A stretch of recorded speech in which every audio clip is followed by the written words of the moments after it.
Hi all welcome back to our YouTube channel. ಎಲ್ಲರೂ ಹೇಗಿದ್ದೀರಾ? ಎಲ್ಲರೂ ಕೂಡ ಚೆನ್ನಾಗಿದ್ದೀರಾ ಅಂತ ಅಂದ್ಕೊಂಡಿದ್ದೀನಿ. ಆಫ್ಟರ್ ಲಾಂಗ್ ಟೈಮ್ ನಾನು ವೀಡಿಯೋನ ಶೂಟ್ ಮಾಡ್ತಾ ಇರೋದು. ಸೊ ನಮ್ಮ ಫೋನ್ ಪ್ರಾಬ್ಲಮ್ ಆಗೇ ಒಂದು ಸ್ವಲ್ಪ ಪ್ರಾಬ್ಲಮ್ಸ್ ಇತ್ತು. ಸೊ ಅದಕ್ಕೋಸ್ಕರ ನನ್ನ ಫೋನ್ ಹಾಳಾಗಿರೋದ್ರಿಂದ ವ್ಲಾಗ್ಸ್ ಮಾಡೋಕ್ಕೆ ಆಗಿಲ್ಲ. ಯಾವ ಗಳಿಗೆನಲ್ಲಿ ಯೂಟ್ಯೂಬ್ ಸ್ಟಾರ್ಟ್ ಮಾಡಿದ್ನೋ ಅದು ಒಂದು ಸ್ವಲ್ಪ ಒಂದು 250-280 ಸಬ್ಸ್ಕ್ರೈಬರಲ್ಲೇ ನನ್ನ ಫೋನ್ ಹಾಳಾಯಿತು. ಸೊ ಮತ್ತೆ ಹೊಸ ಫೋನ್ ತೊಗೊಂಡು ಮತ್ತೆ ಸ್ಟಾರ್ಟ್ ಮಾಡಿದ್ದೀನಿ ವ್ಲಾಗ್ನ. ನಿಮಗೆಲ್ರಿಗೂ ಗೊತ್ತಿರೋ ಹಾಗೆ ನಮ್ಮೂರಲ್ಲಿ ಜಾತ್ರೆ ನಡೀತಾ ಇದೆ. ಸೊ ಅಲ್ಲಿಂದನೇ ಆ ತಾಯಿಯ ಆಶೀರ್ವಾದದಿಂದ ನಾನು ವ್ಲಾಗ್ಸ್ನ ಸ್ಟಾರ್ಟ್ ಮಾಡೋಣ ಅಂತ ಹೇಳಿ ಸ್ಟಾರ್ಟ್ ಮಾಡ್ತಾಯಿದ್ದೀನಿ. ನಿಮ್ಮ ಮುಂಚೆನೇ ನೋಡಿರೋ ಹಾಗೆ ತುಂಬಾ ರೀಲ್ಸ್ ಹಾಗೆ ಫೋಟೋಸ್ನ ಅಪ್ಲೋಡ್ ಮಾಡಿದ್ದೀನಿ. ನಮ್ಮೂರು ಜಾತ್ರೆ ನಡೀತಾ ಇದೆ ಅಂತ. ಹಿಂದಿನ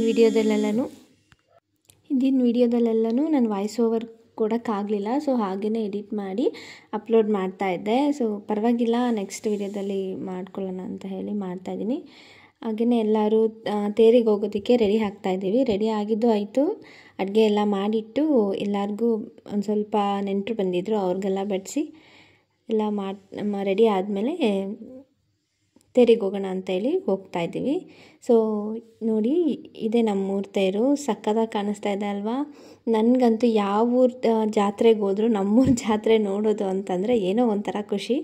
ಅದರಲ್ಲೂ ನಾವು ಚಿಕ್ಕ ವಯಸ್ಸಿಂದ ಬೆಳೆದು ಅಲ್ಲೇ ಇದ್ದು ಅದರಿಂದ ನೋಡ್ಕೊಬಂದಿರ್ತೀವಿ. ಸೊ ಆಫ್ಟರ್ ಮದುವೆ ಆದಮೇಲೆ ಒಂದು ಸ್ವಲ್ಪ ದಿನ ಹೋಗೋದಕ್ಕೆ ಆಗಿರೋದಿಲ್ಲ. ಸೊ ನೆಕ್ಸ್ಟ್ ಹೋದಾಗ ಯಾವಾಗ ಹೋಗ್ತೀವೋ ಅನ್ನೋ ಕ್ಯೂರಿಯಾಸಿಟಿ ಇರುತ್ತೆ. ಸೊ ತುಂಬಾ ಖುಷಿ ಆಯಿತು. ತುಂಬಾ ಪೀಸ್ಫುಲ್ ಮೈಂಡ್ ಅಂತೂ ತುಂಬಾ ಇತ್ತು. ಸೊ ಈಗ ನಮ್ಮ ಮನೆಯಲ್ಲಿ ವೀರಕುಮಾರರು ಅಂತ 3 ಜನ ಆಗಿದ್ದಾರೆ. ಸೊ ಅವರು ಈಗ ಅಲ್ಲಿಗೆ ಸೇವೆಗೋಸ್ಕರ ಹೋಗ್ತಾ ಇದ್ದಾರೆ. ಕಾಲು ಪೂಜೆ ಮಾಡಬೇಕು ಅಂತ ಹೇಳಿ ದೊಡ್ಡವ್ರಿಗೆಲ್ಲನೂ. ಸೊ ಅದೇ ಇದು ಲಾಂಗ್ ವಿಡಿಯೋ ಇತ್ತಾ. ಸೊ ಅದಕ್ಕೆ ನಾನು ಸ್ಪೀಡಾಗಿ ರಿವೈಂಡ್ ಮಾಡಿದೆ. ಯಾರ್ದು ಕಟ್ ಮಾಡೋಕ್ಕಾಗಲ್ಲ, ಎಲ್ಲರೂ ದೊಡ್ಡವರಿದ್ದಾರೆ, ಅವ್ರಿಗೆಲ್ಲರಿಗೂ ಕಾಲು ಪೂಜೆ ಪಾದ ಪೂಜೆ ಮಾಡ್ತಾ ಇದ್ದಾರೆ ಅಂತ ಹೇಳ್ಬಿಟ್ಟು ನಾನು ಯಾವುದನ್ನು ಕಟ್ ಮಾಡಲಿಲ್ಲ. ಹಾಗೆಯೇ ಸ್ಪೀಡಾಗಿ ರಿವೈಂಡ್ ಮಾಡಿಬಿಟ್ಟೆ. ಸೊ ಈ ವಿಡಿಯೋದಲ್ಲಿ ಎಲ್ಲರಿಗೂ ಪೂಜೆ ಮಾಡಿದ್ದಾದಮೇಲೆ ಎಲ್ಲರೂ ದೊಡ್ಡವರೇ. ನಮ್ಮ ಮಾವ ಮತ್ತು ನಮ್ಮ ಮಾವ ತಮ್ಮ, ಅವ್ರ ವೈಫು ಮತ್ತು ಅವ್ರ ಚಿಕ್ಕಮ್ಮಂದರು ಎಲ್ಲರೂ ದೊಡ್ಡವರೇ. ಅವ್ರಿಗೆಲ್ಲರಿಗೂ ಮಾಡಬೇಕು ಅಂತ ಹೇಳಿ ಸರಿ ಅಂತ ಹೇಳಿ ಪಾದ ಪೂಜೆ ಮಾಡ್ತಾಯಿದ್ದಾರೆ 3 ಜನನೂ ಸೇರಿ. ಅದಕ್ಕೆ ಅದು ತುಂಬ ಲಾಂಗ್ ವಿಡಿಯೋ ಇತ್ತು. 16 ಮಿನಿಟ್ಸ್ ಏನೋ ಇತ್ತು. ಸೊ ಅದನ್ನು ನಾನು ಸ್ಪೀಡಾಗಿ ಇಟ್ಟೆ. ಮತ್ತು ಅದನ್ನು ಲಾಂಗ್ ವಿಡಿಯೋದಲ್ಲಿ ಮತ್ತೆ ವಾಯ್ಸ್ ಓವರ್ ಕೊಡೋದಕ್ಕಾಗಲ್ಲ ಅಂತ ಹೇಳಿ. ಸೊ ಈ ವಿಡಿಯೋ ಯಾರ್ಯಾರೆಲ್ಲ ನೋಡ್ತಾ ಇದ್ದೀರಾ ಪ್ಲೀಸ್ ಸಬ್ಸ್ಕ್ರೈಬ್ ಮಾಡ್ಕೊಳ್ಳಿ. ಹಾಗೆಯೇ ನನ್ನ ಯೂಟ್ಯೂಬ್ ಚಾನಲ್ಗೆ ಸಪೋರ್ಟ್ ಮಾಡಿ ಅಂತ ಹೇಳ್ತಾ, ಇನ್ಮೇಲೆ ವೀಡಿಯೋಸ್ನ ನಾನು ಆದಷ್ಟು ಅಪ್ಲೋಡ್ ಮಾಡೋಕ್ಕೆ ಟ್ರೈ ಮಾಡ್ತೀನಿ. ಸೊ ಮಕ್ಕಳು ಮನೆ ಎಲ್ಲನೂ ನೋಡಿಕೊಂಡು ವೀಡಿಯೋ ಮಾಡೋದು ಅಂತಂದ್ರೂ ತುಂಬ ಜನ ಹೆಣ್ಮಕ್ಳಿಗೂ ಕಷ್ಟ ಅನ್ನೋದು ಇದ್ದೇ ಇರುತ್ತೆ. ಸೊ ಅದರಲ್ಲೂ ಮಾಡಿ ಅಪ್ಲೋಡ್ ಮಾಡ್ತಾರಲ್ವ, ಅವ್ರಿಗೆ ಗ್ರೇಟ್ ಅಂತಲೇ ನಾನು ಹೇಳ್ತೀನಿ. ಸೊ ಎಷ್ಟು ಕಷ್ಟ ಇದೆ ವಿಡಿಯೋ ಮಾಡೋದು ಅಂತ. ಅದೇ ರೂಢಿ ಆದರೆ ಓಕೆ, ಅದು ನಮಗೆ ಅಭ್ಯಾಸ ಆಗೋಗ್ಬಿಟ್ರೆ ನಮಗೇನು ಅನಿಸಲ್ಲ. ಸೊ ಸ್ಟಾರ್ಟಿಂಗ್ ಮಾಡಬೇಕಾದ್ರೆ ಒಂಥರ ಭಯ ಎಲ್ಲರಿಗೂ ಇದ್ದೇ ಇರುತ್ತೆ. ಸೊ ಆ ಥರ ಏನು ಮಾಡ್ಕೊಳ್ತೀರ, ಧೈರ್ಯದಿಂದ ನಾವು ಮಾಡ್ತೀವಿ ಅಂತ ಹೇಳಿದ್ರೆ ಮಾಡಲೇಬೋದು, ಅದರಲ್ಲೇನೂ ಇಲ್ಲ. ಸೊ ಈ ವ್ಲಾಗ್ನ ನಾನು ಎಷ್ಟು ಬ್ಯುಸಿ ಇದ್ದೆ ಆದ್ರೂ ಆ ವೀಡಿಯೋಸ್ನ ನಾನು ಇಷ್ಟು ಶೂಟ್ ಮಾಡ್ಕೊಂಡಿದ್ದೀನಿ ಅಂತ ನನಗೆ ಗೊತ್ತಿಲ್ಲ, ಇಷ್ಟು ಮಾಡ್ಕೊಂಡಿದ್ದೀನಿ ಅಂತ ಹೇಳಿ ಮಾಡಿದೆ. ಎಲ್ಲರೂ ಪಾದ ಪೂಜೆ ಸೇವೆ ಎಲ್ಲ ಮಾಡಿಕೊಂಡು ಪೂಜೆ ಎಲ್ಲ ಮನೆಯಲ್ಲೆಲ್ಲ ಮುಗಿಸಿ ಆಮೇಲೆ ಹೊರಡ್ತಾರೆ.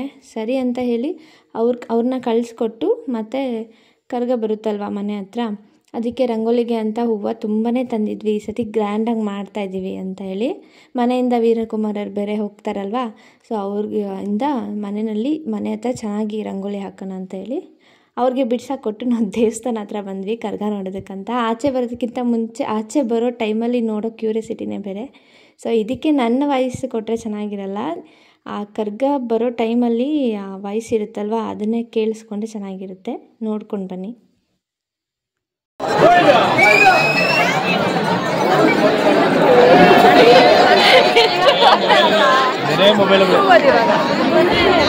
ಅಲ್ಲ ಫೋನ್ ಎಷ್ಟೊಂದಿದೆ ನೋಡು. ಒಂದೇ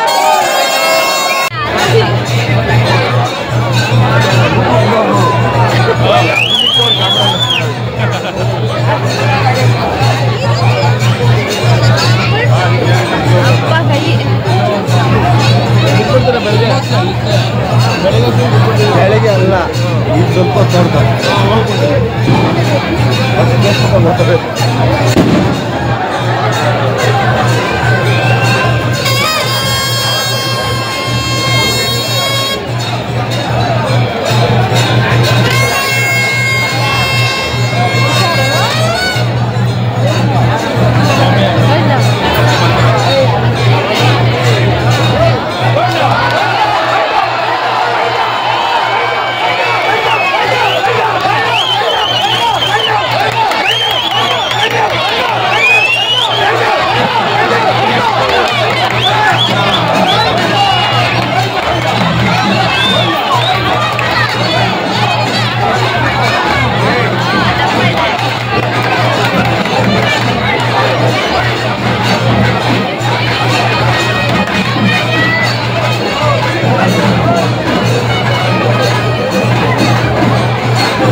ಸೊ ನೋಡಿದ್ರಲ್ವಾ ನಮ್ಮೂರು ಹೂವಿನ ಕರ್ಗನ ಎಷ್ಟು ಸಕ್ಕತ್ತಾಗಿದೆ ಅಲ್ವಾ.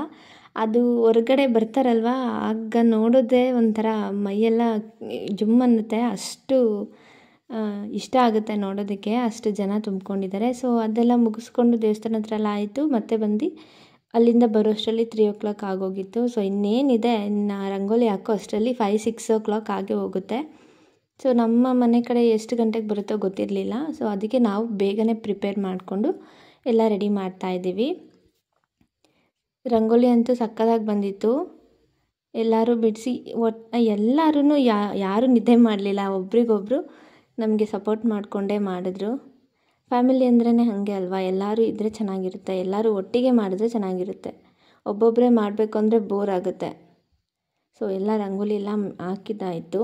ಹಾಕಿದ್ದಾದಮೇಲೆ ಇನ್ನೇನು ರೆಡಿ ಆಗಬೇಕಲ್ವಾ, ಕರ್ಗ ಬರೋ ಅಷ್ಟರಲ್ಲಿ ರೆಡಿ ಆಗಬೇಕು ಅಂತ ಹೇಳಿ ಮಾರ್ನಿಂಗ್ ಎಲ್ಲ ಆಗಲೇ ಇನ್ನೇನು ಮಾರ್ನಿಂಗ್ ಆಯಿತು. ಸ್ನಾನ ಮಾಡಿ ರೆಡಿ ಮಾಡ್ಕೊಳ್ಳೋ ಅಷ್ಟರಲ್ಲೇ ಟೈಮ್ ಆಗೋಗ್ಬಿಡುತ್ತೆ. ಸೊ ಮಾರ್ನಿಂಗ್ ಅಷ್ಟರಲ್ಲಿ ಕರ್ಗ ಬರೋ ಅಷ್ಟರಲ್ಲಿ ನಾವು ರೆಡಿಯಾಗಿರಬೇಕು, ಪೂಜೆನೂ ರೆಡಿಯಾಗಿರಬೇಕು ಅಂತ ಹೇಳಿ ರಂಗೋಲಿ ಎಲ್ಲ ಫುಲ್ ಫಿನಿಷ್ ಮಾಡಿಬಿಟ್ಟು ರೆಡಿ ಆಗೋಕ್ಕೆ ಹೋದ್ವಿ. ರೆಡಿ ಆಗೋ ಅಷ್ಟರಲ್ಲೇ ಬೆಳಿಗ್ಗೆ ಆಗೇ ಹೋಯಿತು. ನಮ್ಮ ಮನೆ ಕಡೆ ಬರುತ್ತೆ ಅಂತ ವೆಯ್ಟ್ ಮಾಡಿ ಕೊನೆಗೆ ಲಾಸ್ಟ್ ಟೈಮು 7 o'clock ಬಂದಿದ್ದು. ಸೊ ಈ ಸತಿ ತುಂಬಾ ಲೇಟ್ ಆಯಿತು, ಏನಕ್ಕೆ ಅಂತ ಗೊತ್ತಿಲ್ಲ. ಲಾಸ್ಟ್ ಟೈಮು 7 o'clock ಆಲ್ಮೋಸ್ಟ್ ಮುಗ್ದೋಗಿತ್ತು. ಸೊ ನೆಕ್ಸ್ಟ್ ನೋಡೋಣ ಅಂತ ಹೇಳಿ ರೆಡಿಯೆಲ್ಲ ಆಗಿ ಒಂದೆರಡು ಪೋಸ್ ಕೊಟ್ಕೊಂಡು ರೆಡಿ ಆದ್ವಿ. ನಮ್ಮ ಹಸ್ಬೆಂಡ್ ಅವ್ರ ಚಿಕ್ಕಮ್ಮ ಮಗಳು ಕೂಡ ಅವಳು ಫುಲ್ ರೆಡಿ ಆಗಿಬಿಟ್ಟು ನಾವು ಇಬ್ಬರು ನಮ್ಮದಂತೂ ಗ್ಯಾಲರಿನಲ್ಲಿ ನಮ್ಮದೇ ತುಂಬೋಗಿದೆ ಅಂತ ಹೇಳ್ಬೋದು ಫೋಟೋಸು. ಅಷ್ಟು ಚೆನ್ನಾಗಿತ್ತು ಮೂಮೆಂಟ್ಸ್, ಒಂದೊಂದು ಮೂಮೆಂಟ್ಸು ನೆನೆಸ್ಕೊಂಡ್ರೆ ಚೆನ್ನಾಗಿರುತ್ತೆ. ಒಂದೆರಡು ಫೋಟೋಸ್ನ ಅಪ್ಲೋಡ್ ಮಾಡಿದ್ದೀನಿ. ಎಲ್ಲ ಆದಮೇಲೆ ಫೋಟೋಸ್ ಎಲ್ಲ ಇಟ್ಕೊಂಡ್ವಿ, ಮತ್ತು ಪೂಜೆಗೆ ರೆಡಿನೂ ಮಾಡ್ಕೊಂಡ್ವಿ. ಸೊ ಬರುತ್ತೆ ಅಂತ ವೆಯ್ಟ್ ಮಾಡ್ತಾ ಆರತಿಗೆಲ್ಲ ರೆಡಿ ಮಾಡಿಕೊಂಡು ವೆಯ್ಟ್ ಮಾಡ್ತಾಯಿದ್ವಿ. ಸೊ ಕೊನೆಗೂ ಬರ್ತಾಯಿದೆ ಅಂತ ಇನ್ಫಾರ್ಮೇಷನ್ ಕೊಟ್ಟರು. ಸರಿ ಅಂತ ಹೇಳಿ ಇವರು 3 ಜನ ಫಸ್ಟೇ ಬಂದು ನಿಂತ್ಕೊಂಡ್ರು ಮನೆ ಹತ್ರ, ಬರ್ತಾಯಿದೆ. ಸೊ ಇಷ್ಟೊತ್ತು ವೆಯ್ಟ್ ಮಾಡಿದ್ದಕ್ಕೂ ಚೆನ್ನಾಗಿ ಆಶೀರ್ವಾದನೂ ಸಿಕ್ತು ದೇವರ ಕಡೆಯಿಂದ, ಹತ್ರದಿಂದ ನಾವು ನೋಡಿದ್ವಿ. ಸೊ ಇಷ್ಟೊತ್ತು ವಿಡಿಯೋ ನೋಡಿದ್ದಕ್ಕೆ ತುಂಬ ಥ್ಯಾಂಕ್ಸ್. ಸಬ್ಸ್ಕ್ರೈಬ್ ಮಾಡ್ಕೊಳ್ಳೋದು ಮಾತ್ರ ಮರಿಬೇಡಿ, ಸಪೋರ್ಟ್ ಮಾಡಿ. Thank you.